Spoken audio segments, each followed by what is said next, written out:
Vale House was set up almost 20 years ago to look after people who had profound mental health needs due to their dementia.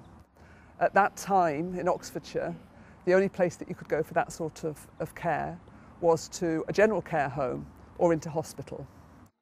Marjorie Duffield came to live with us last summer. When I went to assess Marjorie in her previous care home, I saw a lady who was sitting quietly in her own room. She didn't engage much with me in conversation. Dun, dun, dun, dun, dun. I haven't got any water. Do you need some water? I'll get you a drink in a moment.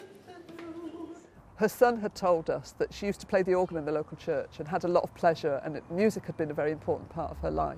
I can't. Have a go, go on. Have a go, Joe. Have a go.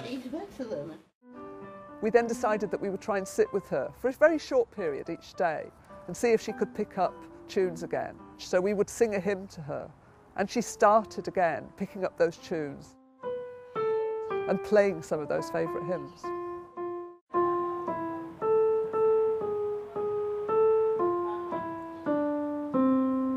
Encore. Good one. It's given her back some of her dignity. This afternoon she's actually going out to a concert with a volunteer, and we think that she'll really enjoy that. Are you looking forward to the concert? What? Are you looking forward to the concert, Marjorie? I might do, if I can get there. Where I am, I don't know. It would be very easy for us to forget that our residents are individual people with their own personal history and their own background and their own things that they've liked to do and that they've been proud of. Because we're having to care for people, we're having to help bathe them, we're having to help dress them, we're having to help them have their meals. And all of that has to be done in a nurse's or a carer's day's work. The easy way to do it would be just to treat everyone the same, to presume that all people over the age of 60 like to sit in a chair in front of the television for most part of the day, or that they all like the same food. It would be very easy to get into the wrong way of doing it, but that wouldn't be to give good person-centred care. Are you enjoying it? If I were ill, or if my mother was ill, I would want people to remember who she was, what her background was, the things that she used to like to do. And that's very important for us here at Vale House. Indeed, the whole process goes much more smoothly if we treat people as individuals.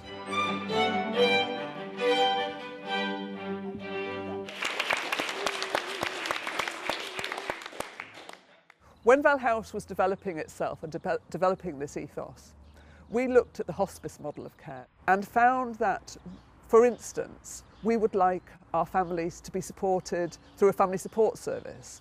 We didn't have any visible signs that he was recognising his family. Okay. I don't think he did. No. What he may be able to pick up is a sort of a mood, you know, Yes. and a sort of in a familiar voice like yours, maybe the sort of tone of voice, whether you're upset or whether you're laughing, or and just have a sense of that.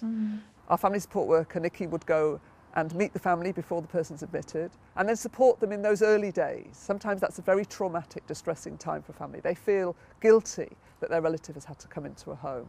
They feel that they're neglecting them or that they're deserting them. It's such a family environment, always welcomed.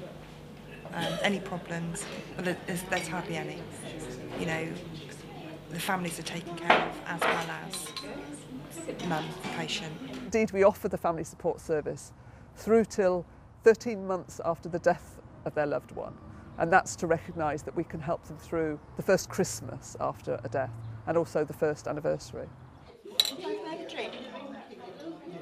Roger came to live with us here at Vale House a couple of years ago. He has profound needs. He can't look after his own personal hygiene.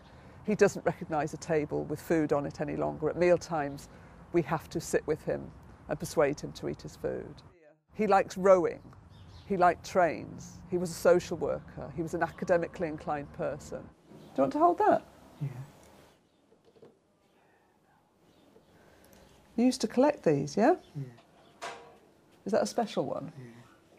What about this one? I'm not able to tell you what that is. I can tell you what it is. It's the mallard. The mallard. When he recently had a birthday, all of the family, including his new grandson, came. And his family tell us that they can see him coming back a bit to the Roger that he was before. Come on, here, we'll do it. High five. Good man. Every day and every moment in someone's life is as important as the moment before.